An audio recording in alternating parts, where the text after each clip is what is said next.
Hello everyone, welcome back. Last वाले lecture में हम लोग स्ट्रेस स्ट्रेन डायग्राम डिस्कस कर रहे थे, जिसमें से हम लोग कंक्रीट का स्ट्रेस स्ट्रेन डायग्राम डिस्कस कर लिए।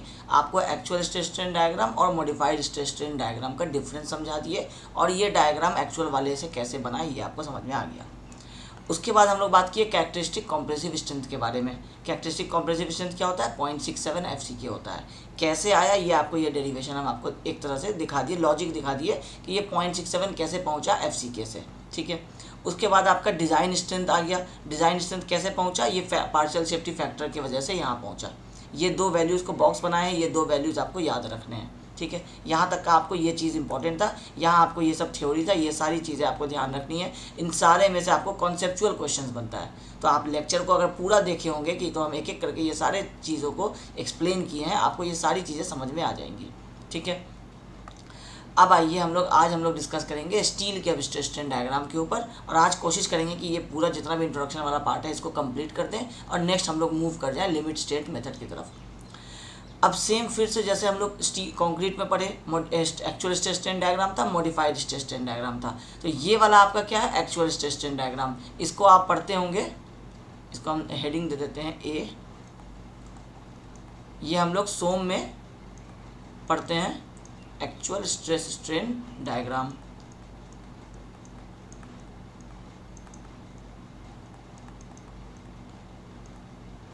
लेकिन ये किसका है?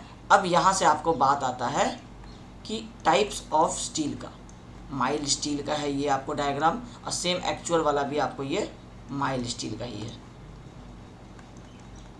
ये मॉडिफाइड वाला, मॉडिफाइड स्ट्रेस स्ट्रेन को हम सिग्मा एप्सिलॉन लिख देते हैं, stress strain diagram for mild steel. अब आपको जैसे आप साइड पे कंक्रीट बनाए, तो आप कितने तरह का कंक्रीट बनाए? आप M5 से शुरू किए बनाना, M5 से लेकर 20 तक बना लिए। फिर उसके बाद भी आपको 25 से आप शुरू किए डिज़ाइन मिक्स बनाना, और आप M80 तक बना लिए। तो ये M5 से लेकर के M80 तक का जो आप कंक्रीट बनाए, ये आपका अलग अलग वैरायटी हुआ, अलग अलग टाइप्स हुआ। तो कोई अगर आपको पूछता है कि कंक्रीट साइट पे कितने तरह का बन सकता है, तो आप बता सकते हैं कि ग्रेड 5 से लेकर के ग्रेड 80 तक का IS कोड के हिसाब से हम लोग बना सकते हैं। ठीक है। उसी तरह से जब हम लोग रेनफोर्समेंट फाइनल किए, रेनफोर्समेंट की जगह पे जब हम लोग स्टील को फाइनल किए, तो स्टील में भी आपके कुछ कुछ टाइप्स हैं जो आपको मार्केट में मिल सकते हैं, जो फैक्ट्रीज बनाती है, जो इंडियन स्टैंडर्ड कोड्स जो रिकमेंड करता है कि आपको कितने तरीके के स्टील जो है वो आप अपने बिल्डिंग्स में यूज़ कर सकते हैं। तो हम लोग यहाँ पे एक टॉपिक हेडिंग दे देते हैं कि as per IS 456 design of RCC structure के लिए हम लोग यूज़ करेंगे FE 250 बार, FE 415 बार और FE 500 बार। ये तीन हम लोग यूज़ करेंगे। मार्केट में आपको आजकल FE 550 भी आ गया है, तो अब जब आप नया वाला कोड का जब आपका लेटेस्ट वर्जन आएगा, तो हो सकता है उसमें आपको 550 के प्रॉपर्टीज़ के बारे में भी दिया रहेगा। ठीक है। अभी फ़िलहाल के लिए आपको ये तीन दिया है, और ये तीनों से ही आपको एग्ज़ाम में क्वेश्चंस आएंगे। चाहे आप 2023-24 तक में आप कोई भी एग्ज़ाम दे रहे हैं, तो इनमें आपको इन सारे से ही आपको क्वेश्चन आएंगे। आगे जब आपका कोर्स अपडेट हो जाएगा, तो फिर ये 500 के बाद एक 550 भी आपका स्टील आ जाएगा। ठीक है। अभी इन तीनों के बारे में पढ़ना है। अब ये तीनों क्या है? सेम जैसे कंक्रीट में आप M लिखे और साथ में 20 लगाए, तो M क्या हो गया? क्योंकि आप उसको मिक्स करके बनाए सारी चीज़ों को, इसलिए उसको हम लोग मिक्स लिख दिए, तो उसको शॉर्ट में M बोल दिए। और 20, 25 ये सारा क्या था हम लोगों का? यील्ड स्ट्रेंथ था, क्योंकि उसके बाद का प्लास्टिक जोन हो जाएगा, उसके बाद का स्ट्रेंथ से हम लोगों को कोई मतलब नहीं है। तो कंक्रीट में वो क्या निकला था? 20 कॉम्प्रेसिव स्ट्रेंथ, और वो कौन से वाले पॉइंट का था? यील्ड पॉइंट पे जो स्ट्रेंथ आया था। ठीक है। अब जब हम लोग स्टील में आते हैं, तो सेम इसको भी डिनोट करने का तरीका इस तरह से है। FE आपको पता है कि पीरियडिक टेबल में हम लोग आयरन को FE बोलते हैं, तो ये FE डिनोट कर देने से समझ में आ जाएगा कि हम लोग स्टील की बात कर रहे हैं। M लिख देंगे तो समझ में आ जाएगा कंक्रीट की बात कर रहे हैं। तो ये शॉर्टकट वर्ड्स आपको यूज़ किए गए हैं, एब्रीविएशंस, ताकि पता चले कि हम लोग स्टील की बात कर रहे हैं कि कंक्रीट की बात कर रहे हैं। अगर हम लिख देंगे आपको M20 और FE 415, तो आपको समझ में आ जाएगा कि हम कंक्रीट का ग्रेड 20 लेने वाले हैं, और स्टील का ग्रेड जो है वो 415 लेने वाले हैं। अब ये वाला 415 क्या है आपका? ये जो 415, 250, 500 है, ये सारा आपको क्या है? यील्ड स्ट्रेंथ है। किसका? स्टील का। और ये किस पॉइंट पे आएगा, सेम फिर से वही जो कंक्रीट में लॉजिक था, ये भी आपको यील्ड पॉइंट पे आएगा। तो इसमें भी हम लोग यील्ड पॉइंट ढूंढ लेंगे, आगे का सारा जितना भी आपको कर्व होगा उसको हम लोग इग्नोर कर देंगे, तो हम लोगों का ये मॉडिफाइड वाला बन जाएगा। क्योंकि लॉजिक जो हम यहाँ यूज़ किए हैं यही वाला लॉजिक भी तो आपको आगे यूज़ होगा ना, तो इसीलिए यहाँ पे एफ का मतलब है कि वो स्टील की बात कर रहा है, 250 का मतलब है कि ये यील्ड स्ट्रेंथ है यील्ड पॉइंट पे। अब क्योंकि स्टील आपका टेंशन में स्ट्रांग होता है, कंक्रीट आपका कंप्रेशन में स्ट्रांग होता है, तो ये वाला 250, 415 और 500 क्या है, टेंसाइल स्ट्रेंथ है। तो यहाँ लिखेंगे 250, 415 and 500 denotes tensile strength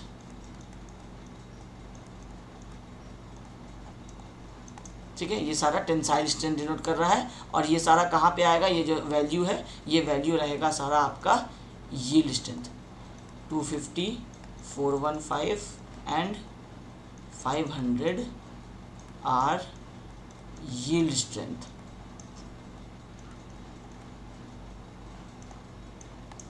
अब या इसमें देखिए, अब इसको हम थोड़ा सा और कैटेगराइज करते हैं। 250 है और ये उसका ऑलमोस्ट डबल है 500, ये उससे थोड़ा कम है 415। तो इन दोनों बार को एक कैटेगरी में रखा गया कि ये दोनों ऑलमोस्ट सिमिलर स्ट्रेंथ के जैसे हैं, और ये वाला आपको थोड़ा कम स्ट्रेंथ का है, इसको दूसरे कैटेगरी में रखा गया। ठीक है, अब ये तो हो गया स्ट्रेंथ के हिसाब से कैटेगरी। जब बनाने की बारी आएगी, जब फैक्ट्रीज़ में हम लोग स्टील बनाते हैं, तो एक जो हम लोगों को इंडियन स्टैंडर्ड कोड्स ने एक प्रोसीजर बताया कि कैसे हम लोगों को अलग अलग टाइप के स्टील अलग अलग जगह पे ज़रूरत पड़ती है ना, तो हम लोग क्या किए कि अलग अलग टाइप के स्टील हम लोग उसको बनाना शुरू किए।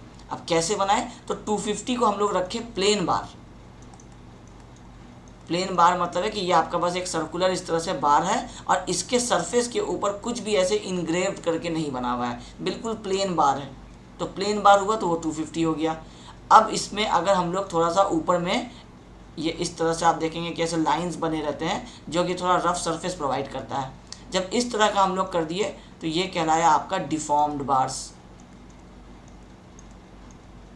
ठीक है, तो प्लेन बार हो गया तो FE 250 की बात होगी। जब भी डिफॉर्म्ड बार्स की बात होगी तो 415 और 500 दोनों को एक कैटेगरी में रखते हैं हम लोग। ठीक है, ये दोनों हो गए आपके डिफॉर्म्ड बार्स। अब जो आपका ये प्लेन बार है जो FE 250 है, इसी को हम लोग बोलते हैं, ये क्योंकि आपको माइल्ड स्टील का बना हुआ होता है, जो डक्टाइल होता है, आपको थोड़ा सॉफ्ट स्टील का बना हुआ होता है, इसलिए FE 250 को हम लोग बोलते हैं माइल्ड स्टील। तो यहाँ पे हम आपको अब लिखते चले जाते हैं कि FE 250 को हम लोग कहेंगे माइल्ड स्टील, या फिर हम लोग कहेंगे प्लेन बार। तो अब आपको समझ में आ जाएगा डिफ्रेंशिएशन। आप मार्केट में जाके जो स्टील देखेंगे, अगर आपको उसमें जो सारा आपका नाम वगैरह आप देखते हैं इनग्रेव्ड रहता है, जो आपके इस तरह से लाइंस बने हुए रहते हैं, वो सारे आपको डिफॉर्म्ड बार्स हैं। और जो प्लेन बार आप देखेंगे वो आपका 250 वाला बार हो जाएगा। तो 250 वाला बार आप देखते होंगे कि जब भी आप कोई कॉलम वगैरह बना रहे होते हैं, ये चार उसमें स्टील होता है, तो आप देखेंगे कि उसको चारों तरफ से जो रिंग आपको इस तरह से आप बांधते हैं, वो रिंग आपका जो होगा वो आप देखिएगा कि प्लेन बार का होता है अक्सर। तो वो जो प्लेन बार है वो FE 250 बार है। और जो ये वर्टिकल वाले बार्स आपके कॉलम में लगे होंगे, आप देखेंगे कि उसमें आपको सरफेस जो है वो आपका रफ है, तो वो आपका माइल्ड स्टील वो आपका डिफॉर्म्ड बार्स हो जाता है। ठीक है, तो 250 को हम लोग बोले माइल्ड स्टील या फिर प्लेन बार, और FE 415 एंड 500 इन दोनों को हम लोग बोले high yield strength deformed bars. अब डिफॉर्म्ड बार्स तो आपको समझ में आ गया कि डिफॉर्म तो ये हैं ही, लेकिन इसको अब क्या है, यील्ड स्ट्रेंथ क्या है, ज़्यादा है, क्योंकि ये 250 था तो इसमें कितना मिला, 500 415 मिला, तो ऑलमोस्ट डबल मिला यील्ड पॉइंट पे यील्ड स्ट्रेंथ, तो हाई यील्ड स्ट्रेंथ हो गया। और डिफॉर्म्ड बार्स तो ये है ही, तो इसको हम लोग शॉर्ट में लिखते हैं HYSD बार्स। ठीक है, इसका H, इसका Y, इसका S, इसका D, HYSD बार्स बोलते हैं इसको। तो इसको प्लेन बार बोलते हैं, इसको HYSD बार बोलते हैं। इसी प्लेन बार को माइल्ड स्टील बोलते हैं और इसको हम लोग HYSD बोलते हैं, तो हम आपको बता ही दिए। तो ये जो नाम है, ये अलग अलग जो आपको हम नाम बता रहे हैं, क्योंकि जब आप जैसे आप यूनिवर्सिटी के स्टूडेंट्स हैं, जब आप अपने कॉलेज में न्यूमेरिकल्स वगैरह करेंगे, तो न्यूमेरिकल्स में कई बार ट्रिक करने के लिए कॉलेज गोइंग स्टूडेंट्स को वो प्लेन बार्स लिख देता है क्वेश्चन में और ग्रेड नहीं बताता है। तो प्लेन बार्स लिख देने का मतलब ही वो FE 250, वहाँ से आपको मिल जाएगा 250। अब ये एसएससी जेई लेवल पे ये सब लेवल पे ऐसा नहीं करेगा, मगर जो कॉलेज गोइंग स्टूडेंट होते हैं, जो पहली बार पढ़ रहे होते हैं डिजाइन ऑफ आरसीसी स्ट्रक्चर, उनको ट्रिक करने के लिए इस तरह का कुछ लाइंस उसमें लिख दिया जाता है कि डिफॉर्म्ड बार्स है, या फिर लिख देगा कि HYSD बार है, तो HYSD बार है और आपको एज्यूम करने के लिए छोड़ देगा, तो आप दोनों में से कुछ भी एज्यूम कर सकते हैं। या फिर लिख देगा कि HYSD बार नहीं है, इसका मतलब है प्लेन बार है, तो FE250 हो गया। तो ये वाला चीज़ आपको पता होना चाहिए, अलग अलग नाम होता है आपका स्टील का। तो टोटल आपको ये 3 तरीके के स्टील मिलते हैं। तो ये एक तो प्लेन बार है प्लस इसका स्ट्रेंथ कम है, तो इसका बिहेवियर कुछ अलग होगा। और ये जो आपका डिफॉर्म्ड बार से, ये दोनों का बिहेवियर एक जैसा होगा, ये इससे अलग होगा। इसका मतलब है कि एक आपको ये वाला बिहेवियर पढ़ना है और दूसरा आपको ये वाला बिहेवियर पढ़ना है। ये HYSD के लिए बिहेवियर है और ये आपका माइल्ड स्टील के लिए बिहेवियर है। तो हम लोग अब एक एक करके जैसे स्टील पढ़ रहे हैं, अब स्टील में हम लोग आते हैं कि जो हम लोगों का पहला पॉइंट होगा कि हम लोग माइल्ड स्टील का पहले पढ़ेंगे स्ट्रेस स्ट्रेन डायग्राम को, क्योंकि माइल्ड स्टील का बिहेवियर अलग होगा। ठीक है, अब माइल्ड स्टील में देखिए, जब आप सोम में पढ़े होंगे तो आपको ये वाला कर्व आपको आया होगा। अब हम आपको इसको दोबारा एक्सप्लेन कर देते हैं जल्दी से। ये सेम वही कंक्रीट वाले लॉजिक से आपको लगाना है। ये सिग्मा है मतलब स्ट्रेस है, ये एप्सिलॉन है मतलब आपका स्ट्रेन है।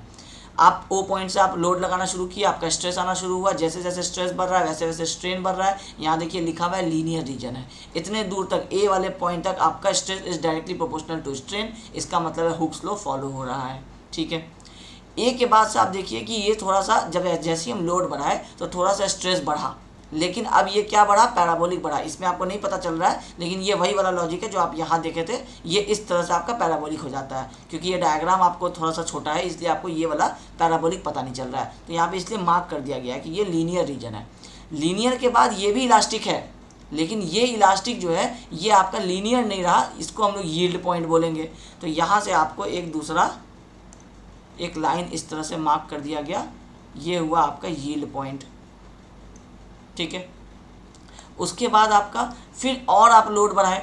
अब जैसे ही आप लोड बढ़ाए तो अब आपका यहाँ से इलास्टिक जोन जो है वो ख़त्म होना शुरू हुआ, लेकिन इसमें कंक्रीट के जैसा डायरेक्टली सीधा आपका प्लास्टिक होना स्टार्ट नहीं हुआ। इसमें पहले थोड़ा सा जैसे आप लोड बढ़ाए तो आपको थोड़ा सा और वैल्यू मिला, स्ट्रेंथ थोड़ा ज़्यादा मिला। जैसे इस बी के कॉरस्पॉन्डिंग आपको वैल्यू मिला फॉर एग्जांपल 100, ए के कॉरस्पॉन्डिंग था 80, मतलब 80 तक अगर आपका स्टील जो है वो आपका लीनियर बिहेवियर शो कर रहा था, तो 100 तक में भी इलास्टिक रहेगा, वापस अपना शेप गेन कर लेगा, लेकिन लीनियर शो नहीं करेगा, वो थोड़ा सा दूसरा पैराबोलिक आपको शो करेगा। तो ये 100 तक होगा। और आप लोड बढ़ाए, आपको लगा स्ट्रेस और बढ़ना चाहिए, तो स्ट्रेस थोड़ा सा बढ़ा माइल्ड स्टील में, आपको 105 के आसपास का यहाँ वैल्यू मिलेगा।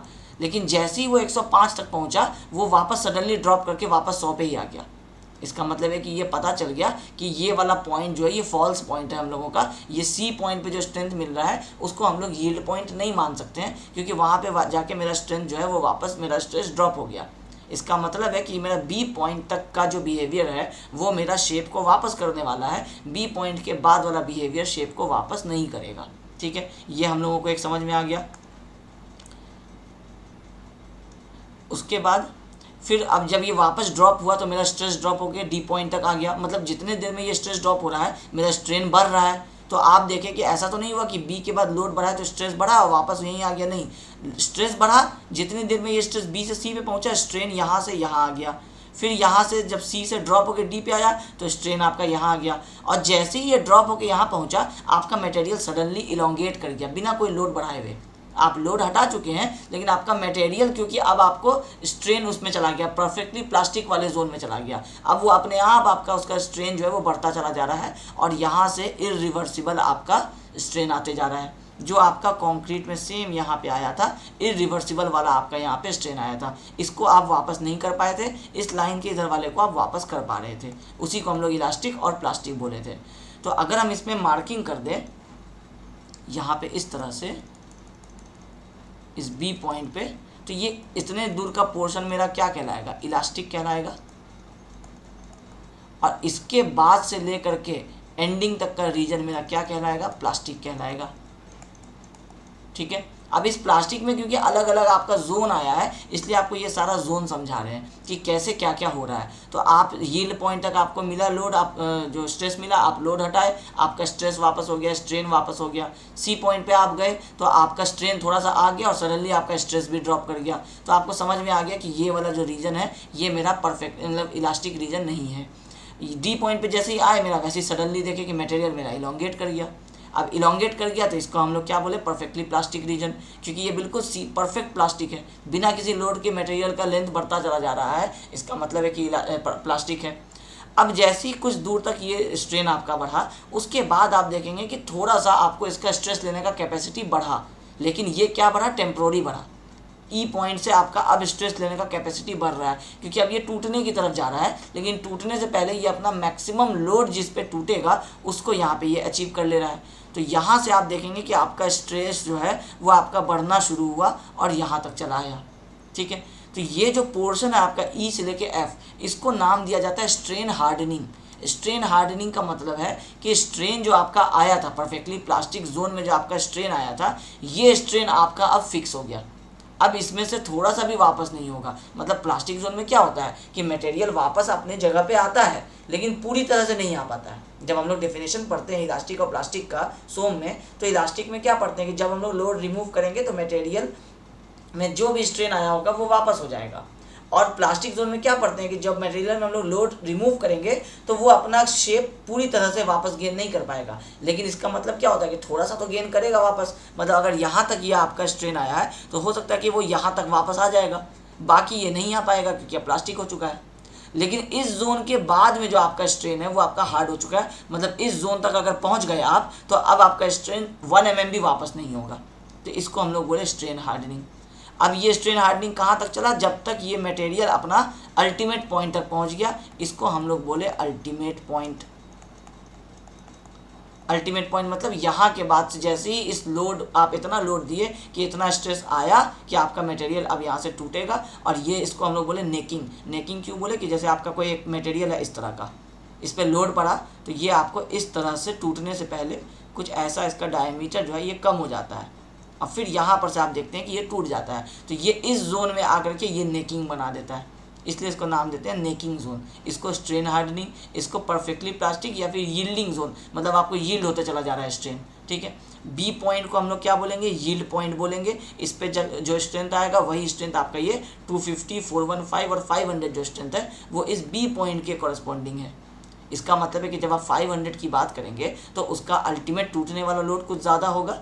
तो आपको मैं एक रफ फिगर बता देते हैं कि ये अप्रॉक्सीमेटली 645 न्यूटन पर mm² के आसपास होता है इसके टूटने का स्ट्रेंथ 500 वाले का। लेकिन क्योंकि यहाँ तो ये टूट ही जाएगा और इसके पहले जो आपको स्ट्रेन आएगा, इमेजिन कीजिए कि आप 3 मीटर का एक स्टील प्रोवाइड किए थे अपने बिल्डिंग में, और लोड पड़ने की वजह से, प्लास्टिक होने की वजह से वो 6 मीटर का बन गया। तो आपका स्टील को जैसे बेंड करके आपके घर में आपको दिख रहा होगा, तो वो डेंजरस लगेगा। तो इसीलिए हम लोग ये 645 वाले स्ट्रेंथ, भले ही हम लोगों को 145 ज़्यादा मिल रहा है, मगर ये तो हम लोगों का डेंजरस हो जाएगा। इसीलिए हम लोग यील्ड पॉइंट को ही अपना फाइनल स्ट्रेंथ माने और इसी स्ट्रेंथ के हिसाब से आगे हम लोग कैलकुलेशन करते हैं। ठीक है, तो ये सारा हो गया आपको ये पूरे इसमें। अब ये पॉइंट बी, ए आपका हो गया प्रोपोर्शनल लिमिट, बी हो गया आपका यील्ड पॉइंट, सी हो गया आपका अपर यील्ड पॉइंट। अपर यील्ड पॉइंट मतलब क्या कि यील्ड पॉइंट के बाद थोड़ा सा यील्ड और मिला था आपको, लेकिन वो आपको रियलाइज़ हुआ कि ये फॉल्स है, तो वहाँ से आपका ये क्या हो गया, स्ट्रेस वापस ड्रॉप कर गया। तो डी को हम लोग बोलेंगे लोअर यील्ड पॉइंट, ई को हम लोग बोलेंगे स्ट्रेन, जैसे ये ई को नहीं बोलते हैं, डी ई को बोलते हैं परफेक्टली प्लास्टिक, और ई एफ को बोलते हैं स्ट्रेन हार्डनिंग। ई पॉइंट को पर्टिकुलरली कोई नाम नहीं देते हैं, लेकिन आप इसको दे सकते हैं कि यहाँ पे आपका स्ट्रेन हार्डनिंग जोन स्टार्ट हो जाता है। ठीक है, एफ हो गया आपका अल्टीमेट पॉइंट, जी हो गया आपका ब्रेकिंग पॉइंट। तो ये सारे आपको इंपॉर्टेंट जो है ये आपके नाम हो गए। अब इसमें से आपको क्वेश्चन आता है, क्योंकि ये माइल्ड स्टील जो है ये बहुत पॉपुलर, एक तरह से ऐसा ये जो टॉपिक है ये बहुत पॉपुलर टॉपिक माना जाता है, क्योंकि ये सोम का आपको बेस बनाता है, आरसीसी का आपको बेस बनाता है। तो इसमें से कई बार क्वेश्चंस पूछ लेगा, जैसे कि आपको बोल देगा कि एक क्वेश्चन पूछ सकता है कि आपको स्ट्रेंथ का जैसे गेन आपको प्लास्टिक रीजन में, माइल्ड स्टील में किस जोन में होता है, तो स्ट्रेन हार्डनिंग में होता है, क्योंकि यहाँ पे आपका स्ट्रेस का वैल्यू कुछ इतना था और यहाँ पे आपको इतना हो गया। इसका मतलब ये यहाँ से आपको इंक्रीज करके यहाँ तक पहुँचा, तो ये क्या हुआ, स्ट्रेस का इंक्रीमेंट हुआ या स्ट्रेंथ का इंक्रीमेंट हुआ। तो ये किस में होता है, तो स्ट्रेन हार्डनिंग जोन में होता है। फिर कह देगा कि ऐसा कौन सा जोन है या कौन सा मतलब पार्ट है या टॉपिक है जिसमें आपको स्ट्रेन अनलिमिटेड मिलता है और स्ट्रेस का इंक्रीमेंट बिल्कुल भी नहीं होता है। तो ये परफेक्टली प्लास्टिक वाला जोन है कि इसमें आपको स्ट्रेस तो आप एक भी ऐसे बढ़ता हुआ नहीं देखे, बिल्कुल सीधा जा रहा है, मतलब है कि ये वाला स्ट्रेस पे ही ये सीधा चला जा रहा है। तो स्ट्रेस जीरो बढ़ा लेकिन आपको स्ट्रेन अनलिमिटेड बढ़ा जितना भी इसको बढ़ना था। ठीक है, तो ये सारा आपको इस तरह से क्वेश्चंस बनाया जाता है। हम आपको जब ऑब्जेक्टिव कराएंगे तो उसमें हम आपको इस तरह के सारे क्वेश्चंस जो प्रीवियस ईयर में किसी भी कॉम्पिटिटिव एग्जाम में आए हुए हैं, हम आपको वो सारे क्वेश्चंस दिखाएंगे और सॉल्व भी करवा देंगे। ठीक है, ये लॉजिक बस आपको समझ में आना चाहिए जो हम आपको अभी इस डायग्राम को समझाएं। अब पहले हम आपको क्या करते हैं कि इन सारे पॉइंट्स को यहाँ लिखा देते हैं कि हम लोग ए को बोलते हैं प्रोपोर्शनल लिमिट,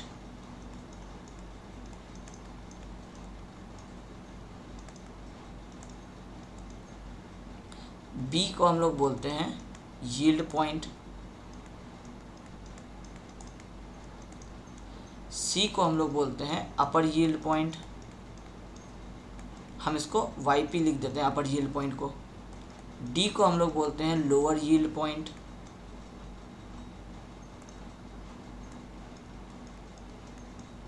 उसके बाद डी ई को हम लोग बोल देते हैं, या पहले ओ ए को पहले हम लोग बोल देते हैं लीनियर रीजन, उसके बाद ओ बी को हम लोग बोल देते हैं इलास्टिक जोन,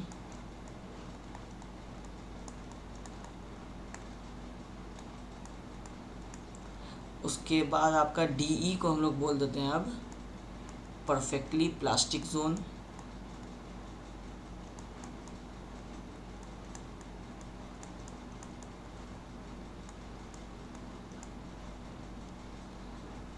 उसके बाद आपका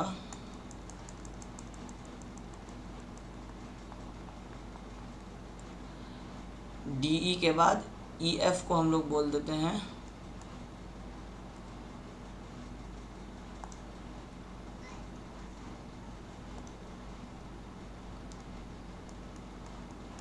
स्ट्रेन हार्डनिंग जोन,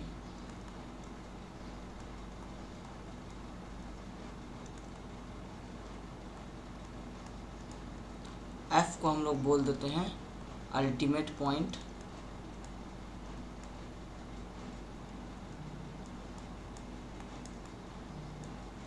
और जी को हम लोग बोल देते हैं ब्रेकिंग पॉइंट या फ्रैक्चर पॉइंट। उसके बाद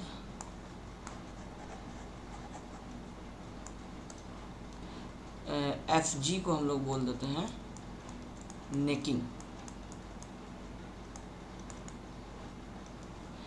यहाँ पे हम इसको लिख देते हैं मॉडिफाइड स्ट्रेस स्ट्रेन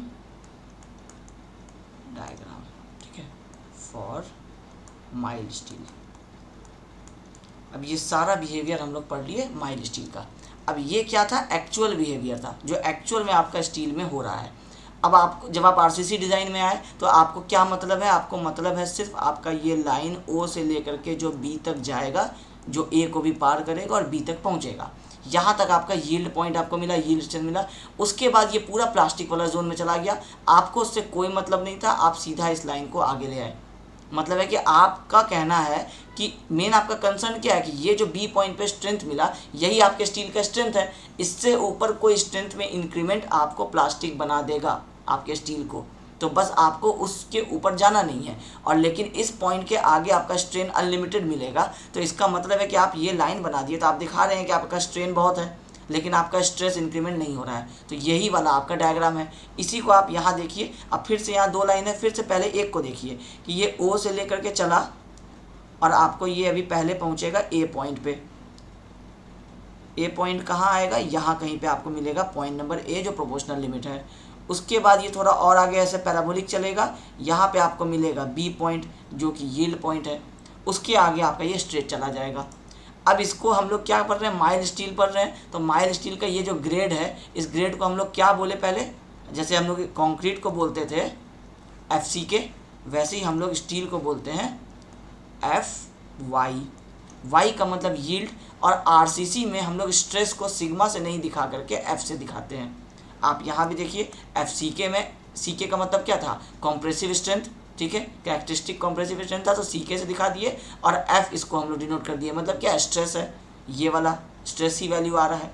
सेम यहाँ पे भी हम लोग इसको एफ वाई दिखाए, मतलब यील्ड स्ट्रेस की बात हो रही है, एफ से स्ट्रेस, वाई से यील्ड वाला, तो ये वाले की बात हो रही है। तो इसको जब हम पीछे यहाँ टच किए तो ये एफ वाई मिल गया हमको, जो भी वैल्यू आएगा, तो 250 का स्टील है तो ये वाला वैल्यू कितना आएगा, 250 ही आएगा, ठीक है। तो ये हो गया मेरा यहाँ पे वैल्यू 250 न्यूटन पर mm²। अब ये हुआ आपका स्टील जो आपको डिज़ाइन के लिए चाहिए आइडियली, लेकिन अब आप जब उसको वर्कशॉप में या फैक्ट्रीज़ में बनाते हैं, तो जब आप वहाँ बना रहे हैं तो वहाँ आपको एरर का चांसेस थोड़ा कम होता है। जो आप साइट पे कंक्रीट बना रहे हैं उसमें एरर बहुत ज़्यादा होने का चांस है, क्योंकि बहुत सारे फैक्टर्स हैं।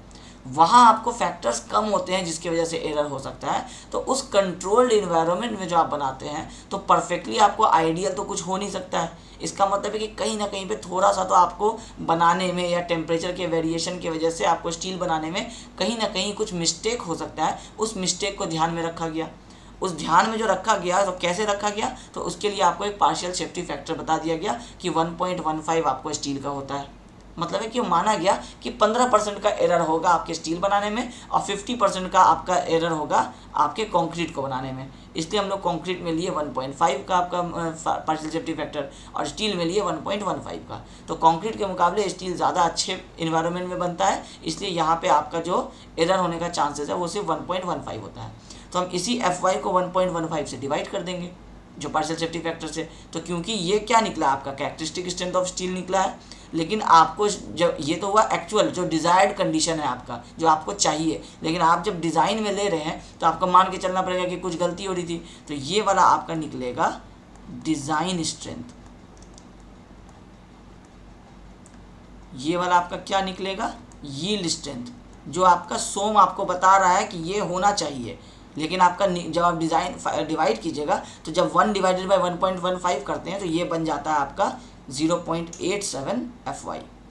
ये FY बाई 1.15 को हम लोग इस तरह से लिख सकते हैं ना, 1/1.15 इंटू FY, इस तरह से लिख सकते हैं। तो ये 1/1.15 कैलकुलेटर में कीजिए, ये 0.87 आ जाएगा। तो ये आ गया 0.87 FY, ठीक है। अब ये वाला जो आपका वैल्यू है, ये आपको याद होना चाहिए, ठीक है। ये वैल्यू आपका क्या कहलाएगा, design strength of steel, mild steel. तो आपका ये इस स्टील का, स्टील में जो हम लोगों का पहला पार्ट था माइल्ड स्टील Fe250, उस 250 का हम लोगों को अगर स्ट्रेंथ निकालना है डिज़ाइन वाले में, जैसे हम लोग कंक्रीट का निकाले 0.446 FC के, ये वाला, उसी तरह से आपका स्टील के लिए आ गया 0.87 FY। अब आपको ये दो चीज़ याद रखना है, एक तो ये 0.87 FY याद रखना है, दूसरा आपको ये 0.446 FCK याद रखना है, और तीसरा जो इंपॉर्टेंट हम आपको यहाँ बताए थे 0.0035 आपका स्ट्रेन होता है, आपको ये भी याद रखना है। ये तीन चीज़ अगर आपको याद रहा तो आपको आगे जो हम लोग डेरिवेशन करने वाले हैं, जो कि आपको कॉन्सेप्ट के लिए आपको इम्पॉर्टेंट होता है, और आपको उसके वजह से आपको सारे फॉर्मूलाज याद हो जाएंगे। कभी भी डिज़ाइन ऑफ आरसीसी स्ट्रक्चर में ब्लाइंडली फॉर्मूला याद नहीं किया जाता है, उसको बताने का, एक सही से समझाने का ट्रिक होता है। हम कोशिश कर रहे हैं हम आपको वो चीज़ समझा दें ताकि अगर आप फॉर्मूला कहीं पे भूल भी गए एग्जाम में तो आपको हार्डली, आपको रफ में अगर आप जाएंगे और डिराइव कर लेंगे छोटा सा, तो 3 से 4 मिनट के अंदर में आपको वो फॉर्मूला वापस बंद करके आ जाएगा।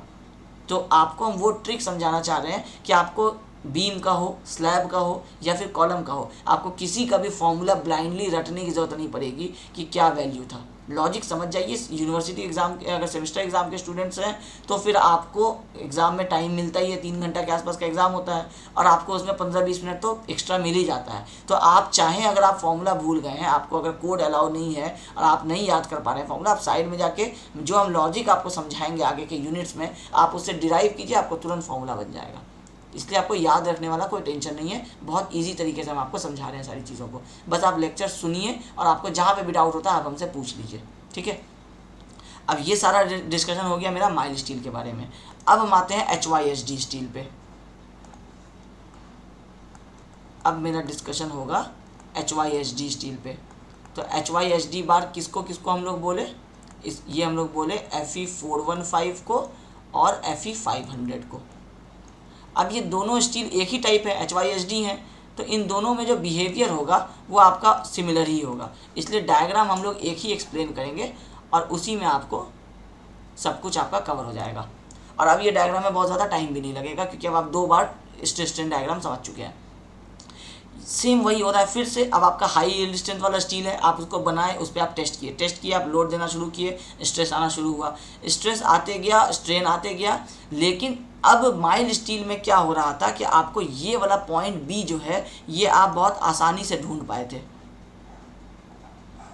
ये पॉइंट बी जो है ये मार्क करना बहुत आसान था क्योंकि यहाँ स्ट्रेट अगर आपको पता चल गया, कोई लाइन अगर हम इस तरह से बना रहे हैं ऐसे, तो आपको इसमें डेफिनेट पॉइंट्स तो पता चल जाएगा ना कि ये एक स्टार्टिंग पॉइंट है, यहाँ पे जहाँ से ये स्ट्रेट खत्म होके पैराबोलिक शुरू होगा ये भी आपको पता चल जाएगा क्योंकि आप देख करके समझ पा रहे हैं ना इन चीज़ों को। ये वाला पॉइंट आपको समझ में आ जाएगा, तो ये 3 पॉइंट आपको समझ में आ गया। अगर हम इसको बिल्कुल स्ट्रेट लाइन बना देंगे तो आपको सिर्फ ये वाला पॉइंट इंपॉर्टेंट दिखेगा, सिर्फ ये पॉइंट इंपॉर्टेंट दिखेगा। अगर हम इसको पूरा इस तरह से कैसे कर्व बना देंगे तो आपको ये दिखेगा और ये दिखेगा, बीच में आपका कोई इंपॉर्टेंट अगर वैल्यू भी है जो चेंज हो रहा है, तो क्योंकि ये डायग्राम देख करके आपको कहीं पे भी समझ में नहीं आ रहा है कि कहाँ पे कोई डेविएशन हो रहा है, तो एग्जैक्टली कुछ भी यहाँ पे पता नहीं चल रहा है। आप कहेंगे कि सिर्फ एक जंक्शन ये पता चल रहा है, एक जंक्शन ये पता चल रहा है। ये वाला जो आपका प्रॉब्लम है ये होना शुरू हुआ आपका HYSD बार में, ठीक है। इसमें क्या हुआ प्रॉब्लम आपका कि जब लोड बढ़ाना शुरू किया तो आपका स्ट्रेस आना शुरू हुआ। अभी सिर्फ ऊपर वाले लाइन को देखिएगा, नीचे वाला आपका डिज़ाइन कर्व है, हम लोग सिर्फ पहले कैरेक्टरिस्टिक एक्सप्लेन करते हैं। तो ऊपर आप यहाँ आने लगे, आपको इस तरह से आपका लोड बढ़ता जा रहा है, बढ़ता जा रहा है, आपको लीनियर यहाँ पे पता चल गया ए पॉइंट कि यहाँ से मेरा पैराबोलिक होना शुरू हुआ। लेकिन ये पैराबोलिक होता जा रहा है, होता जा रहा है, होता जा रहा है, और एक पॉइंट तक आने के बाद सडनली उसमें स्ट्रेन आ गया। तो ये वाला पॉइंट को ना ढूंढ नहीं पा रहे थे हम लोग कर्व में। ये अभी आपको यहाँ दिख रहा है क्योंकि ये कर्व आपको बना दिया गया है ना, इसलिए आपको ये पता चल जा रहा है। लेकिन हम आपको बता रहे हैं कि जब इस पर रिसर्च किया गया था, जब इस पर टेस्ट किया गया था, उस समय यहाँ पे कहीं पे यील्ड पॉइंट आपका होना था, जो यील्ड पॉइंट का टर्निंग आपको मिल ही नहीं रहा था और सडनली एक पॉइंट पे आपका स्ट्रेन आ गया। तो अब जो रिसर्च कर रहे थे इंजीनियर्स, उनको समझ में नहीं आया कि यील्ड पॉइंट जो है वो कैसे डिफाइन किया जाए। नहीं तो अगर क्या होगा कि अगर 10-20 न्यूटन पर एम स्क्वायर का वैल्यू आगे पीछे हो जाएगा तो मटेरियल प्लास्टिक में चला जाएगा। तो उन लोगों ने फिर एक दूसरा टेक्निक से टेस्ट किया। अब उन्होंने क्या किया कि ये आपका पहला वाला कर्व है, इसको हम रेड से मार्क कर रहे हैं, ये अलग कलर से बना रहे हैं क्योंकि आप समझ सकें। अब ये जो आपका कर्व है ये आपका कौन सा कर्व है? मॉडिफाइड स्ट्रेस स्ट्रेन डायग्राम है, modified stress strain diagram for HYSD। जब इसका एक्चुअल वाले को हम लोग समझते हैं तो एक्चुअल वाले में क्या हो रहा था कि ये आपका एक्सेस हो गया और इसका ना कुछ ऐसा आ रहा था। ये आपका हुआ एक्चुअल वाला आपका stress strain diagram for HYSD bars. अब इसमें क्या हो रहा था ना कि ये आपका स्ट्रेट वाला जो आपका लाइन है ये तो आपको पता चल गया कि यहाँ तक स्ट्रेट आ रहा है, इसके बाद आप देख पा रहे हैं कि कर्व हो जा रहा है। लेकिन ये कर्व आपको जाते जाते जाते आप देखेंगे कि अगर आप एक डेफिनेट पॉइंट इस कर्व पे ढूंढेंगे तो आपको सीधा यहाँ नज़र आ रहा है, जबकि ये क्या होता है आपका, ये होता है आपका अल्टीमेट पॉइंट। तो जब ये अल्टीमेट पॉइंट है तो इसका मतलब है कि यहाँ तो आपका मटेरियल फेल कर जाएगा। तो जब फेल कर जाएगा तो हम इसमें बीच में मेरा यील्ड पॉइंट कहाँ गया? ये तो मेरा हो गया प्रोपोर्शनल लिमिट, इसको हम लिख देते हैं PL। ये हो गया अल्टीमेट पॉइंट, इस बीच में मेरा आता है यील्ड पॉइंट।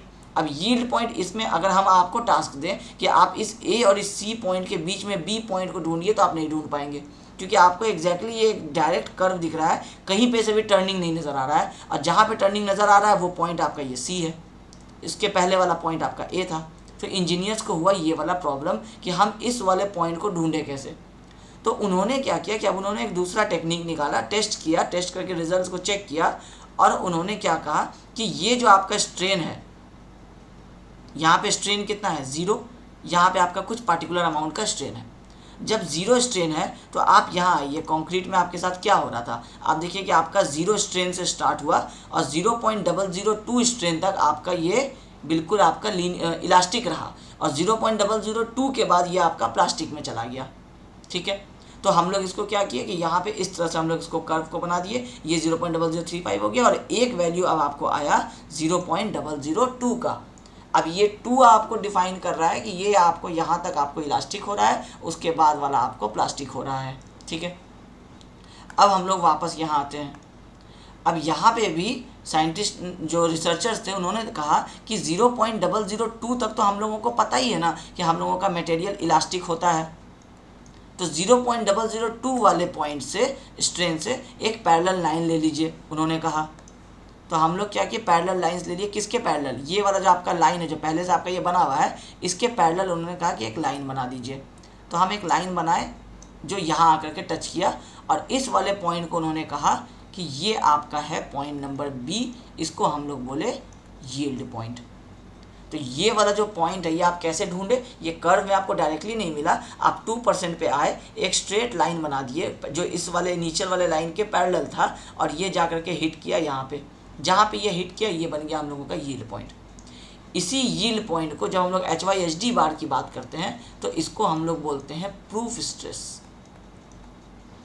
प्रूफ स्ट्रेस नाम दे दिया जाता है इसको। तो ये क्या होता है, ये यील्ड स्ट्रेस होता है। आपको कई बार क्वेश्चन में आ जाएगा, कॉम्पिटिटिव एग्जाम में भी आ जाएगा कि प्रूफ स्ट्रेस किसको कहते हैं, और वहाँ पे बहुत सारा आपको लिखा रहेगा अल्टीमेट लोड को, यील्ड पॉइंट, यील्ड लोड को या यील्ड स्ट्रेंथ को, आपको प्रोपोर्शनल लिमिट पे जो स्ट्रेंथ है उसको। तो आपको पता होना चाहिए कि प्रूफ स्ट्रेस कुछ नहीं है, ये प्रूफ नाम इसलिए पड़ा क्योंकि ये आपको क्या है, किसी दूसरे लॉजिक से आपको इसको प्रूफ किया गया कि ये वाला पॉइंट आपका यील्ड पॉइंट है। तो जो यील्ड स्ट्रेस है वही आपका प्रूफ स्ट्रेस हो जाएगा। कई बार पूछ सकता है कि Fe415 स्टील का प्रूफ स्ट्रेस वैल्यू कितना है, तो 415 होगा क्योंकि 415 क्या है, यील्ड स्ट्रेंथ है। यील्ड स्ट्रेंथ कहाँ पे आया, यील्ड पॉइंट पे आया। और HYSD बार क्योंकि पूछा है 415 का, तो उसका प्रूफ स्ट्रेस कितना होगा, वही जो आपका यील्ड स्ट्रेस है। तो yield stress is equal to proof stress, ये हम आपको इसलिए लिख करके दिए हैं।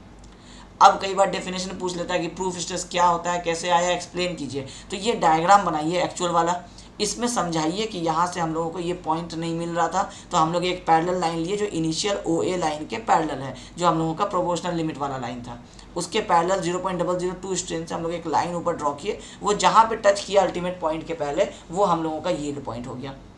अब आप 500 वाट का एग्जाम्पल लीजिए, ये 645 आपको हम बताए थे और ये आपका 500 आया, 145 का यहाँ पे स्ट्रेस का डिफरेंस है, ठीक है। तो ये हो गया आपका प्रूफ स्ट्रेस। अब इसमें आपको एक्सप्लेन करने के लिए अब कोई पॉइंट नहीं बचा है क्योंकि ये सारा पॉइंट तो आप माइल्ड स्टील वाले में ये सारा देख ही लिए कि कौन सा परफेक्टली प्लास्टिक हो रहा है। जैसे इस पॉइंट के आगे जब हम लोग बढ़ेंगे अल्टीमेट पॉइंट के, तो ये मेरा ब्रेक होना शुरू हो जाएगा। यील्ड पॉइंट से लेकर के अल्टीमेट पॉइंट के बीच में क्या आएगा, तो हम लोगों का प्लास्टिक जोन आ जाएगा। यील्ड पॉइंट से पहले इलास्टिक जोन आ जाएगा। ए पॉइंट हम लोगों का प्रोपोर्शनल लिमिट हो जाएगा। सारी चीज़ें वैसी की वैसी ही हैं जो पहले एक्सप्लेन किए हुए, ठीक है। अब हम लोग क्या किए कि अब हम लोगों का सेम फिर से वही कहानी कि हम लोगों का जब प्लास्टिक हो रहा है तो हम लोगों के किसी काम तो आएगा नहीं, तो हम लोग यहाँ से ये सारे लाइंस को हम लोग इस तरह से हटा दिए और यहाँ से हम लोग एक स्ट्रेट लाइन इस तरह से बना दिए। बस यही वाला आपका ये डायग्राम है। अब आपका जो ये वाला वैल्यू आया था,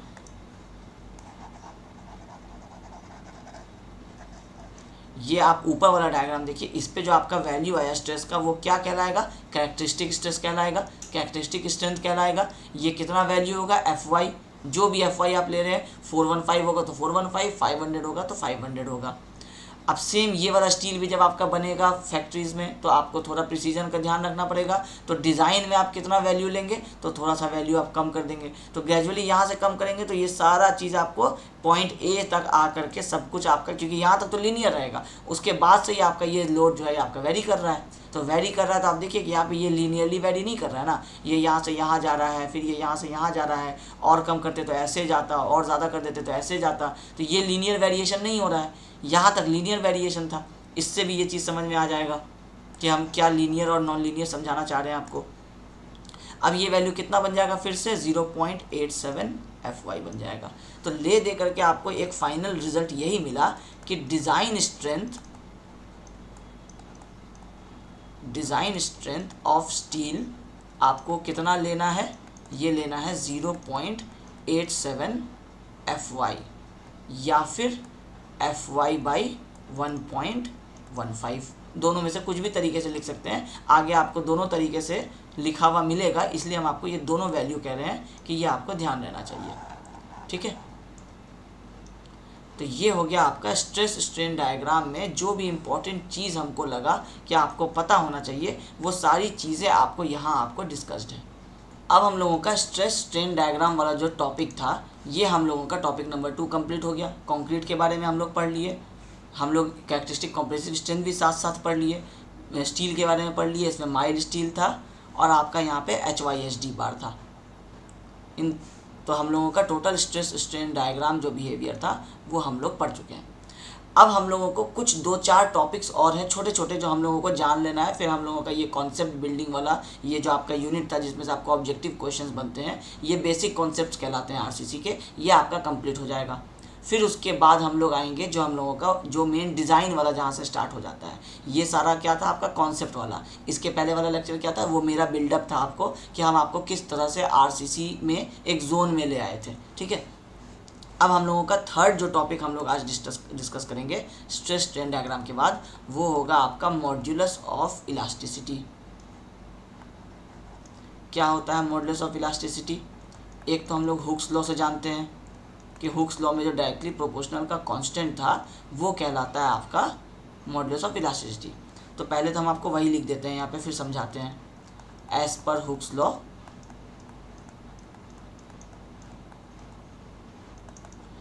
sigma is directly proportional to strain, therefore sigma is equal to E into strain.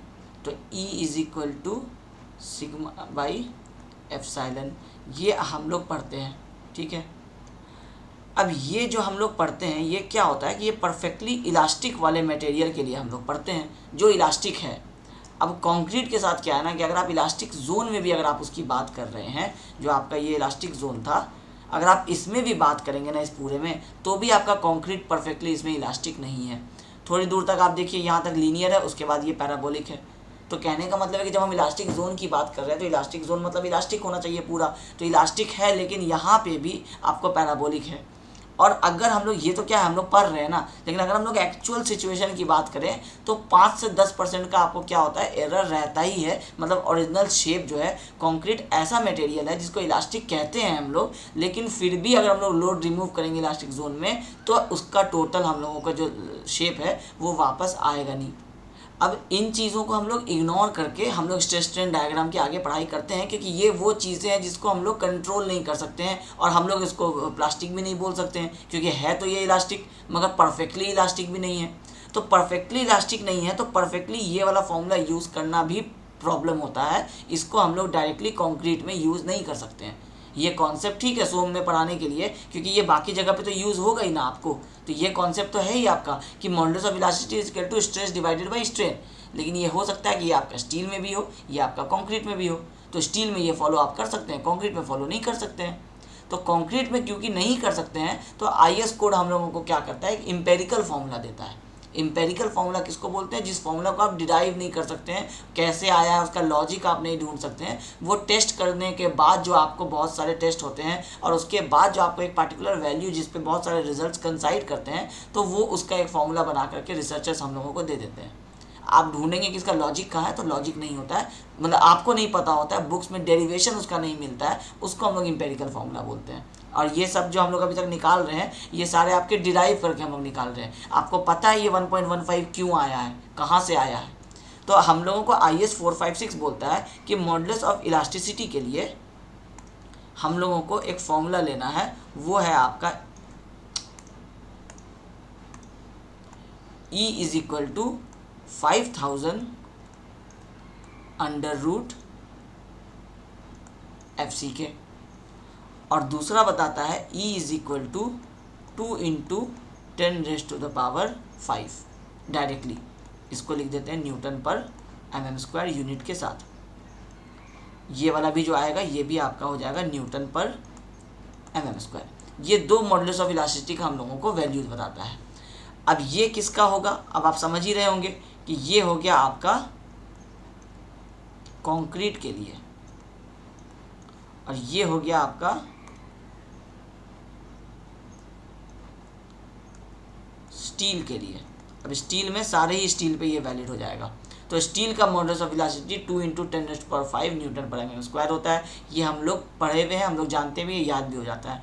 ये वाला फॉर्मूला आपको याद कर लेना है, क्योंकि ये आपका बन जाएगा ऑब्जेक्टिव क्वेश्चन, और ये आपको BTSC में, LRC में, आपको RRB में, इन सब में, यहाँ तक कि आपको SSC JEE में भी आपको इस तरह का, अगर क्योंकि क्वेश्चन उसको अलग अलग लेवल से पूछना होता है ना, तो अगर उसको ईजीएस्ट लेवल से क्वेश्चन पूछने का अगर मन हुआ RCC में से 1 नंबर का, तो इनमें से क्वेश्चन बनने का चांसेस रहता है। ये वो टॉपिक्स हैं जो वो पूछ सकता है। 5100 FCK दे देगा, साथ में 5200 दे देगा, 5700 दे देगा, 5000 दे देगा, ताकि आपको 5 के अराउंड आपको बहुत सारे वैल्यू दे देगा, ताकि आपको कन्फ्यूज़न हो जाए। ठीक है, तो ये, या फिर 50 √FCK दे देगा। तो आपको ये वैल्यू याद होना चाहिए कि 5000 √FCK। अब FCK का मतलब क्या है? Compressive strength of concrete. जैसे आप M20 लेके चल रहे हैं, तो यहाँ 20 पुट कर दीजिए, √20 × 5000 जो वैल्यू आएगा वो मॉडुलस ऑफ इलास्टिसिटी हो जाएगा। M25 लेके चल रहे हैं, √25 पुट कर दीजिए, ये हो जाएगा 5000 × √25 का मतलब 5, तो 25000 हो जाएगा। तो 25000 आपका modulus of elasticity of concrete हो जाएगा M25 के लिए। फिर आपका ग्रेड चेंज होगा तो ये वैल्यू चेंज हो जाएगा। मतलब मॉडुलस ऑफ इलास्टिसिटी कंक्रीट का हर ग्रेड पे डिपेंड करता है। ये जो हम आपको अभी टॉपिक बताए हैं, ये सारे चीज़ों को आपको याद रखना है कि मॉडुलस ऑफ इलास्टिसिटी कंक्रीट का किस पे डिपेंड करता है, तो ग्रेड ऑफ कंक्रीट पे डिपेंड करता है। इसी को दूसरे तरीके से लिख सकता है कि कॉम्प्रेसिव स्ट्रेंथ ऑफ कंक्रीट पे डिपेंड करता है।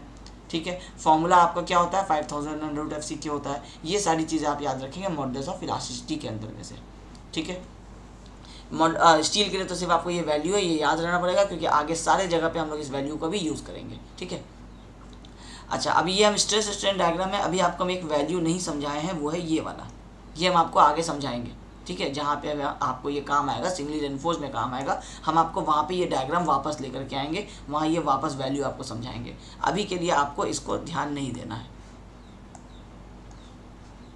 ठीक है, यहाँ भी देखिए, आप इसमें लिखा है 2 × 10⁵ मेगापास्कल, मतलब न्यूटन पर एम स्क्वायर। ये क्या है? ES है, मतलब इसको हम लोग लिख सकते हैं ES स्टील के लिए, और इसको लिख सकते हैं EC कंक्रीट के लिए। ये हो गया मॉडुलस ऑफ इलास्टिसिटी। अब दूसरा हम लोगों का टॉपिक आता है, टॉपिक नंबर 4 हो जाएगा हम लोगों का, ये हो जाएगा मॉडुलस ऑफ रप्चर। अच्छा, ये मॉडुलस ऑफ इलास्टिसिटी क्या बताता है? मॉडुलस ऑफ इलास्टिसिटी जो होता है, ये जैसे हम आपको एक्सप्लेन किए थे कोफिशिएंट ऑफ थर्मल एक्सपेंशन, कि 2 मटेरियल है और दोनों मटेरियल आपको इलोंगेट होने वाले हैं, तो आपको दोनों में से कौन कितना इलोंगेट होगा, तो अगर आप एक न्यूमेरिकल वैल्यू दे देंगे तो आप समझ जाएंगे कि कौन कम है कौन ज़्यादा है, क्योंकि न्यूमेरिकल वैल्यू में हम लोगों को पता है कि 2 पहले आता है या 3 पहले आता है, तो उससे क्लियर हो जाएगा। तो उसको जो हम लोग वैल्यू दिए वो क्या कहलाया? Coefficient of thermal expansion. उसी तरह से आपका 2 मटेरियल है, एक कॉन्क्रीट है एक स्टील है, अब दोनों आपका बेंड होगा, दोनों में इलास्टिक जोन है, दोनों में लोड पड़ेगा, दोनों में स्ट्रेस आएगा, स्ट्रेन आएगा, तो दोनों में से कौन ज़्यादा इलास्टिक बिहेवियर शो करेगा, कौन ज़्यादा बेंड करेगा और वापस अपने शेप में आ जाएगा, ये कैसे पता चलेगा? उसको भी हम लोग एक न्यूमेरिकल वैल्यू दे देंगे। वो न्यूमेरिकल वैल्यू कहलाता है आपको मॉडुलस ऑफ इलास्टिसिटी। जैसे कोफिशिएंट ऑफ थर्मल एक्सपेंशन में थर्मल एक्सपेंशन बिहेवियर है, उसको कोफिशिएंट दिए तो कोफिशिएंट ऑफ थर्मल एक्सपेंशन नाम पड़ा। वैसे ही इलास्टिसिटी एक आपका बिहेवियर है, उसको एक न्यूमेरिकल वैल्यू दे दिए तो वो मॉडुलस ऑफ इलास्टिसिटी नाम पड़ गया। अब मान लीजिए कि अगर हम M25 कंक्रीट की बात कर रहे हैं, तो √25 मतलब 5 और 5000, ये कितना हो जाएगा? 25000 हो जाएगा M25 के लिए। और कोई भी स्टील के लिए ले लीजिए, ये कितना हो जाएगा? 2 × 10⁵ हो जाएगा। ये कितना है आपको? 2 लाख न्यूटन पर एम स्क्वायर। ये कितना है? 25,000 न्यूटन पर एम स्क्वायर। तो आप ये वैल्यूज देख के समझ जाएंगे ना कि स्टील आपका ज़्यादा इलास्टिक है, कंक्रीट आपका कम इलास्टिक है। यही बताता है आपका मॉडुलस ऑफ इलास्टिसिटी, ये समझने के लिए है। ठीक है, इससे क्या होगा कि आप कल को भूलेंगे नहीं ये चीज़ों को, तो आप एक्सप्लेन भी किसी को बहुत अच्छे से कर पाएंगे। अब उसी तरह से जैसे अभी आपका इलास्टिसिटी के लिए एक मॉडुलस दिया गया, एक न्यूमेरिकल वैल्यू दिया गया, उसी तरह से रप्चर के लिए भी एक दिया जाएगा। रप्चर को हम लोग क्या बोलते हैं? रप्चर को हम लोग कहते हैं टेंसाइल, एक तरह से कह सकते हैं हम लोग इसको टेंसाइल स्ट्रेंथ। तो टेंसाइल स्ट्रेंथ का जो हम लोग अब एक मॉडुलस प्रोवाइड करेंगे, क्योंकि कॉम्प्रेसिव स्ट्रेंथ का तो आपको बता दिए, स्ट्रेस स्ट्रेन डायग्राम बता दिया कि मैक्सिमम स्ट्रेंथ कितना आएगा आपके कंक्रीट में। वो कौन से स्ट्रेंथ की बात करेंगे? जब भी हम लोग कंक्रीट बोलेंगे तो कॉम्प्रेसिव स्ट्रेंथ की बात करेंगे। लेकिन कंक्रीट में कुछ टेंसाइल स्ट्रेंथ हम आपको बताए थे कि होता है, लेकिन हम लोग इसको इग्नोर करके चलते हैं, 0 मान के चलते हैं, इतना कम होता है।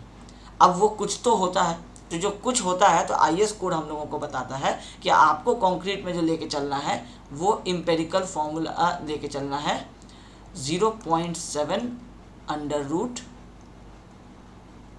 एफ सी के।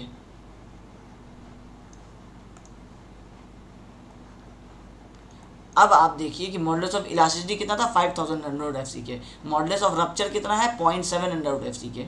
एग्जाम्पल के लिए चेक कर लीजिए कितना वैल्यू हो सकता है एफ सी के। मान लीजिए हम लोग 25 को लेके चल रहे हैं, इसका मतलब क्या है 25 कॉम्प्रेसिव स्ट्रेंथ है। अब इसका हमको निकालना है टेंसाइल स्ट्रेंथ कितना है, तो अंडर रूट 25 कितना होगा 5 मल्टीप्लाई बाई 0.7 3.5 आ जाएगा। अब जिस कंक्रीट का कॉम्प्रेसिव स्ट्रेंथ 25 है उसका टेंसाइल स्ट्रेंथ 3.5 है, तो बिल्कुल इसका 1/10 हो गया ऑलमोस्ट। तो ये काफ़ी कम होता है। तो हम लोग ये आपको कुछ हेल्प करेगा टेंसाइल स्ट्रेंथ लेने में, बट इतना है नहीं कि इसके बल पे हम लोग बिल्डिंग बना दें, तो इसलिए हम लोग इसके जगह पे स्टील लगा देते हैं बॉटम वाले जोन में। तो ये वैल्यू को ही हम लोग ज़ीरो कंसिडर करके चलते हैं, हम लोग मान के ही नहीं चलते हैं कि ये 3.5 हम लोगों का कोई स्ट्रेंथ हम लोगों को दे पाएगा। ठीक है, तो आपको लेकिन अगर एग्जाम में कॉम्पिटिटिव एग्जाम में ये पूछ लेता है कि tensile strength of M20 concrete is, तो अंडर रूट 20 इंटू 0.7 करेंगे तो टेंसाइल स्ट्रेंथ आपको मिल जाएगा। अब हम लोग जो सो में पढ़ते हैं वो ये वाला फॉर्मूला पढ़ते हैं, FCR is equal to M/Z। तो ये M/Z किसके लिए होता है, ये आप जब जो टेस्ट स्पेसिमेन होता है आपका वो कुछ इस तरह से होता है, 3 पॉइंट पे आपका लोड पड़ता है, यहाँ पड़ता है, यहाँ पड़ता है, यहाँ पड़ता है, और यहाँ पे आपको इस तरह से सपोर्ट रहता है। तो इस पे आप टेस्ट करते हैं और टेस्ट करके आपको उसका फेलियर आपको एक बेंडिंग मोमेंट आता है, और आपका इस जो सेक्शन है जो आप कंक्रीट का बनाते हैं उसका एक आपका सेक्शन मॉडुलस हो जाता है, जो आप BD²/6 करके आप निकाल देते हैं। तो उसके हिसाब से आप निकालते हैं। मगर स्ट्रेस का डिस्ट्रीब्यूशन आप क्या मानते हैं इस वाले फॉर्मूला में, लीनियर मानते हैं, जबकि वैसा है नहीं। एक्चुअल में इस पॉइंट पे हो सकता है कि अलग स्ट्रेस होगा, इस पॉइंट पे आपको कुछ अलग स्ट्रेस होगा, इस पॉइंट पे कुछ अलग स्ट्रेस होगा। आप पूरे मटेरियल में FCR जो है वो आप कांस्टेंट मान लिए, ये कांस्टेंट तो होगा नहीं, इसलिए हम लोग इसको यूज़ नहीं कर पाएंगे RCC में। तो हम लोग इसमें क्या करते हैं, एम्पेरिकल फार्मूला ये वाला यूज़ कर लेते हैं। जैसे हम आपको मॉडुलस ऑफ इलास्टिसिटी समझाए कि हम ये यूज़ नहीं कर सकते हैं, उसी तरह से हम लोग M/Z भी नहीं यूज़ कर सकते हैं टेंसाइल स्ट्रेंथ के लिए, तो RCC डिज़ाइन में यूज़ नहीं कर सकते हैं। बाकी हम लोग हर जगह जहाँ पे भी, अभी आप स्ट्रक्चर एनालिसिस पढ़ते हैं, आप सोम पढ़ते हैं, जहाँ पे भी कहीं पे आपको बेंडिंग स्ट्रेस की बात आती है आप M/Z करते हैं। तो M/Z क्योंकि सोम का कॉन्सेप्ट है, आपके मटेरियल में इस तरह से बिहेवियर होगा तो वो यूज़ आप करेंगे, लेकिन RCC डिज़ाइन का जो सब्जेक्ट पढ़ रहे हैं आप, इसमें आप यूज़ नहीं करेंगे। अब आपको अगर कोई बोलेगा FCR का वैल्यू क्या है, तो FCR आपके लिए अब हो गया है 0.7 अंडर रूट FC के। ठीक है, तो आपको ये भी याद रख लेना है, इसको भी हम आपको इम्पॉर्टेंट मार्क कर देते हैं। ये पॉइंट नंबर 3, पॉइंट नंबर 4, ये दोनों जो है ये आपको इम्पॉर्टेंट है। ये वाला HYSD का टेबल, ये जो बॉक्स बनाए हम, ये इम्पॉर्टेंट है। उसके बाद ये वाला वैल्यू आपको इम्पॉर्टेंट है। आई होप आप इस पूरे नोट्स को सही से देखेंगे तो आपको ये सारा जो हम जहाँ जहाँ पे इम्पॉर्टेंट लिख रहे हैं आपको वो नज़र आ जाएगा, और ये सारे टॉपिक्स आपको पता होने चाहिए। कई बार ज़रूरी नहीं है कि इसे डायरेक्ट क्वेश्चन ही आपके एग्जाम में आ जाए, ये सारी चीज़ें आपको आगे काम तो आएंगी ही आएंगी, इसके लिए भी हम इसको इंपॉर्टेंट मार्क कर रहे हैं। यूनिवर्सिटी वाले स्टूडेंट भी अपने हिसाब से इंपॉर्टेंट समझ लें, कॉम्पिटिटिव एग्जाम वाले भी अपने हिसाब से समझ लें, क्योंकि ये टॉपिक्स किसी के लिए अलग अलग नहीं होगा। जो अलग होगा वो हम बता देंगे कि जो डेरिवेशन कॉम्पिटिटिव एग्जाम में नहीं आने वाला है वो उतना पार्ट हम आपको पहले ही बता देंगे कि ये पार्ट आप स्किप कर सकते हैं, लेकिन नॉलेज लेना है तो आप कुछ भी स्किप मत कीजिए। ठीक है, तो ये हो गया आपका मॉडुलस ऑफ रप्चर और आपका मॉडुलस ऑफ इलास्टिसिटी। अब एक आ गया आपका पॉइजन रेशियो, ये लास्ट टॉपिक है आज का, कि पॉइजन रेशियो भी हम लोग पढ़ते हैं कि lateral strain divided by longitudinal strain आपका होता है। अब हम लोग जब RCC पढ़ रहे हैं तो हम लोगों को अब उस पूरे फॉर्मूला की ज़रूरत तो है नहीं, हम लोगों को IS को डायरेक्टली वैल्यू बता देता है कि ये म्यू जो होगा ये आपका 0.15 से लेकर के 0.2 के बीच में हम लोग वैल्यू यूज़ करते हैं अपने कंक्रीट में। ठीक है, अब ये आपका आगे जहाँ पे भी हम लोग अब म्यू की बात करेंगे वहाँ 0.15 से 0.2 लिया जाता है, और अगर जनरल की बात किया जाए तो जनरल में आपको 0.15 ही हम लोग कंक्रीट में लेके चलते हैं, 0.2 नहीं लेकर के चलते हैं, क्योंकि जितना कम वैल्यू लेके चलेंगे उतना ज़्यादा सेफर हम लोगों का डिज़ाइन होगा। ठीक है, तो ये आपको वो कुछ टॉपिक्स हैं जो आपको पता होने चाहिए थे RCC में, जैसे ही हम लोग लिमिट स्टेट स्टार्ट करेंगे उसके पहले। तो फिर अब नेक्स्ट क्लास में हम लोगों का स्टार्ट हो जाएगा लिमिट स्टेट मेथड, और उसको हम लोग आगे जब एक्सप्लेन करना शुरू करेंगे तो वहाँ से आपको लगभग 30 लेक्चर्स के आसपास लगेगा, और वो आपका पूरा कोर्स जो होगा वो कवर हो जाएगा। इसमें सारा कॉन्सेप्ट रहेगा, थ्योरी भी रहेगा, न्यूमेरिकल भी रहेगा, ऑब्जेक्टिव भी रहेगा, छोटे छोटे टॉपिक्स जो होंगे वो भी हम डिस्कस करेंगे, बड़े बड़े डेरिवेशंस भी हम आपको यहाँ पे करके देंगे। तो आप जब ये कोर्स लिए हैं तो आपको ओवरऑल आपका आरसीसी स्ट्रक्चर का कॉन्सेप्ट हम बिल्डअप कर देंगे, ताकि आप कोई भी एग्जाम देने के लिए जाएँ आपको कॉन्सेप्ट पता हो, आपको सीधा रिवाइज करके आपका वो टॉपिक क्लियर हो जाए। तो आई होप आपको मेरा ये वीडियो सेशन, ये जो हम आप सीरीज़ आप लिए हैं, आपको ये पसंद आ रहा होगा। Thank you.